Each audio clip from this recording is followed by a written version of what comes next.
Vishnu sir எனக்கு ஏன் ரொம்ப ஸ்பெஷல்னா என்னோட ஃபஸ்ட்டு படத்தோட ஹீரோ அவர்.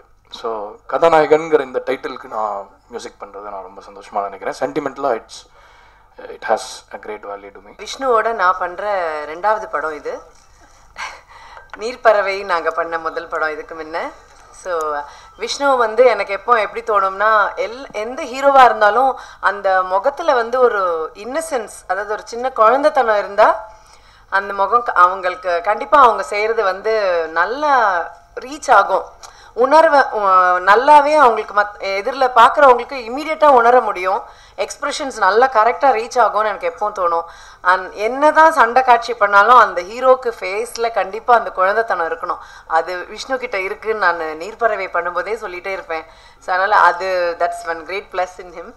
அண்ட் நிறைய எஃபர்ட் இருக்குது, ரொம்ப கஷ்டப்பட்டு நல்லா ஜெயிக்கணும் அப்படிங்கிற ஆர்வம் இருக்குது. அதெல்லாம் உண்மையில் ரொம்ப ரொம்ப ஆச்சரியப்படுவேன். ஒரு சீனில் நடிக்கும் போதும் கேட்டு இப்படி செய்யலாமா அப்படி செய்யலாமா. உண்மையில் இதெல்லாம் வந்து ரொம்ப பெரிய விஷயம். அண்ட் அந்த எஃபர்ட் தான் நம்மளை ஜெயிக்க வைக்கும் அப்படிங்கிறதா உண்மை. எனக்கு இன்னும் ஒரு பெருமையை இந்த படத்தில் முருகானந்தம் அவர்கள் தந்திருக்கிறார்கள். இந்த இந்திய பெருநாட்டினுடைய இந்திய சுதந்திர நாள் வரப்போகிறது ஆகஸ்ட் 15. இந்தியாவுடைய முதல் ஷேக்காக என்னை அறிவித்திருக்கிறார். நான் தான் இந்தியாவோட முதல் ஷேக் முஜிபுர் ரஹ்மான். இனிமேல் யார் வந்தாலும் எனக்கு பிறகுதான். என்ன நடிச்சாரே தெரியல, இப்படி ஒரு கெட்டப் போட்டு என்கிட்ட கொடுத்தா. நான் சொன்னேன், என்ன விளையாடுறீங்களா அப்படின்னு கேட்டேன். இல்லை சார், உங்ககிட்ட மக்கள் விளையாட நினைக்கிறாங்க, அதனால நீங்கள் இதை பண்ணணும் அப்படின்னாரு. ஏன் வில்லனா பண்ண மாட்டேங்க? யாருப்பா பண்ண மாட்டேன்னு சொன்னா? நானாடா சொன்னேன் பண்ண மாட்டேன்னு. நல்ல வில்லன் வந்தால் இப்போ கதாநாயகர்களே எடுத்துக்கிறாங்க. இன்னும் நல்ல வில்லனா இருந்தால் வேறாவது இந்திக்கார்ட்ட கொடுத்துட்றாங்க. அப்போ நாங்கள் என்ன தான் பண்ணுறது? சரி பரவாயில்ல, இருக்கிற வேலை இந்த வேலை தான், நல்ல வேலைன்னு சொல்லிட்டு பண்ணோம். விஷ்ணு என்னோட முதல் கதாநாயகன். அன்னைக்கு ஆரம்பித்து இன்னைக்கு வரைக்கும் அந்த நட்பு தொடர்ந்துக்கிட்டே இருக்குது. ரொம்ப சந்தோஷமாக இருக்குது. அதே நேரத்தில் விஷ்ணு நினச்ச ஆச்சரியமாக இருக்குது. கொஞ்சம் கொஞ்சமாக வளர்ந்து வந்து ஒரு படத்தை தயாரித்து அதை வெளியிட்டு அதை ஹிட் அடிக்கிறது, போட்ட காசை பார்க்குறது சாதாரண விஷயம் இல்லை. ரொம்ப தெளிவாக இருக்காப்புல. அன்னைக்கு எப்படி ராத்திரி 2:30 மணிக்கு ஃபோன் பண்ணி, அண்ணே கறி நரிச்சுட்டுனே ஆத்தா, கறி நரிச்சுன்னு இருக்காத்தா, நல்லா வேகவே இல்லையா அப்படின்னு 2:30 மணிக்கு ஃபோன் பண்ணி கேட்பாப்புல. வெண்ணிலாக்கு அப்படிக்குள்ள இல்லை. அப்பா விஷ்ணு காலையில் பேச மாட்டுவேன். இல்லைண்ணே ஆத்தா கறி நரிச்சா, எப்பா காலையில் பேசுவோமா அப்படின்ட்டுவேன். அந்த இன்ட்ரெஸ்ட்டு, அந்த ஆர்வம் இன்னைக்கு ஒரு முக்கியமான ஹீரோக்குள்ள, வளர்ந்து வர ஹீரோக்குள்ள வளர்ந்து வந்து இன்னும் ஒரு நல்ல இடத்துல இருக்காப்புல.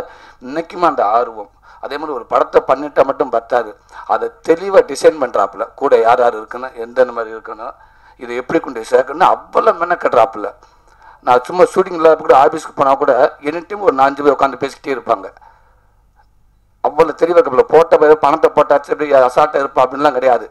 தெளிவாக அதெல்லாம் பக்காவாக இருக்காப்புல. திடீர்னு ஆஃபீஸ் போய் போனாங்க, டே கீழே 500 நோட்டு எறான்றாப்புல. சார் அது பேப்பர் சார். Very good.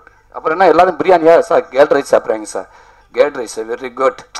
கிளியராக இருக்காப்புல. ஏன்டா அது வந்து ரொம்ப கவனம். சும்மாலாம் ஒரு படத்தை பண்ணிட முடியாது. தெளிவாக கரெக்டாக இழுத்து பிடிச்சி பக்குவமாக பண்ணி அந்த படத்தை சூப்பராக கொண்டு வராப்புல. அவருக்கு உறுதுணையாக வந்து நம்ம மகேந்திரன் சார், டிஸ்னி எல்லாம் பக்காவாக இருக்காங்க. அவருக்கு அவ்வளோ இதாக இருக்காங்க. ஒரு விஷ்ணு சார் சொன்னோம்னா ஒரு ஒரு ஒரு ஹீரோவாக சில நேரங்களில் செம்மையாக இருக்குது அப்படின்பாரு. டக்குன்னு கேரவனுக்குள்ளே போனால், என்னங்க 2 நாளும் முடிச்சிருவீங்கல்ல அப்படின்பாரு. இறங்கி வந்தோம், செம்மையாக இருக்குது, எவ்வளோ நாளும் பண்ணுங்க சார். சார் உள்ள இல்லை ப்ரொடியூசர் சொல்லிட்டா அப்படின்னு ஒரு நல்ல ப்ரொடியூசராகவும் நான் ஒரு பேட்டி கூட சொல்லியிருந்தேன். ஒரு நாணயத்தில் 2 பக்கம் மாதிரி ஒரு சிறந்த ப்ரொடியூசராகவும் சிறந்த கதாநாயகனாகவும் இருந்தார். 10 இயர்ஸ் கிரிக்கெட் ஆடினேன். இன்ஜுரினால் விட்டேன், தோல்வி. அப்புறம் சினிமா 6 வருஷம் ட்ரை பண்ணேன். மறுபடியும் அதுவும் வாய்ப்பு கிடைக்கல, தோல்வி. மறுபடியும் வந்து MBA முடிச்சுட்டு போய் ஒரு ஜாப் ஜாயின் பண்ணேன். ஜாப் ஜாயின் பண்ண கொஞ்ச நாள்லேயே வந்து பிடிக்கல. என்னென்னா நம்ம என்னென்னமோ பண்ணோம்னு நினச்சோம், எங்கே வந்து உட்காந்துருக்கோம் அப்படிங்கிறது. அதுக்கப்புறம் திடீர்னு ஒரு 21st டே, நான் கரெக்டாக ஞாபகம் இருக்குது, 21st டே நான் ஜாப் ஜாயின் பண்ண டைம் வாய்ப்பு வருது, வெண்ணிலா கபடி குழு. ஸோ அதுக்கு எவ்வளோ போராட்டம் அப்படின்னு சூரியனாக்கு நல்லாவே தெரியும். ஈஸியாக அந்த படத்துலையும் நான் என்னை அக்செப்ட் பண்ணல. பட் ஒன்ஸ் அந்த படத்துக்குள்ளே போனதுக்கப்புறம் ஃபஸ்ட்டு படம் ஹிட் ஆச்சு, திருப்பி 2 படம் தோல்வி. ஸோ திருப்பி உட்காந்து என்ன பண்ண போகிறேன், திருப்பி எல்லா இடத்துல நமக்கு தோல்வி வந்துகிட்டே இருக்குது அப்படின்ட்டு ரொம்ப மனசு உடஞ்சி உட்காரும்போது ஒரு நாள் முடிவு பண்ணேன், சரி வாழ்க்கை இப்படி தான் இருக்க போகுது, நான் முயற்சி மட்டும் விடுவேனா அப்படிங்கிறது எங்கள் அப்பா எப்போவுமே என்கிட்ட சொல்லுவார். அண்ட் அன்னைக்கு டிசைட் பண்ணது என்னன்னா, இனிமே ஸ்லோவாக பண்ணாலும் சரி நமக்கு மனசுக்கு பிடிச்ச விஷயங்கள் மட்டும் பண்ணுவோம் அப்படிங்கிறது.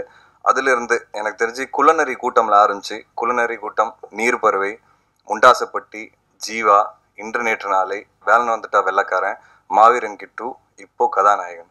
ஸோ ப்ரொடியூசராகவும் மாறி இருக்கேன். ஸோ எனக்கு தெரிஞ்சு ஒரு ட்ரீம் மாதிரி எனக்கு இருக்குது. ஸோ கதாநாயகனுங்கிற ஒரு படத்தை வந்து என் லைஃப்பில் ரொம்ப ரொம்ப ரொம்ப இம்பார்ட்டண்ட்டான ஒரு ஃபில்மாக நான் பார்க்குறேன். அண்ட் அது கண்டிப்பாக நான் ஃபஸ்ட்டு சொல்ல வேண்டிய விஷயம் வந்து முருகானந்தம். 3 இயர்ஸாக வந்து எனக்கு முருகானந்தம் தெரியும். என்னால் என்னெல்லாம் பண்ண முடியாதோ நான் நினச்சேனோ அது அத்தனை விஷயங்களும் நான் இந்த படத்தில் பண்ண வச்சுருக்காரு. ஸோ கண்டிப்பாக முருகானந்தம் சார் மறக்கவே மாட்டேன்.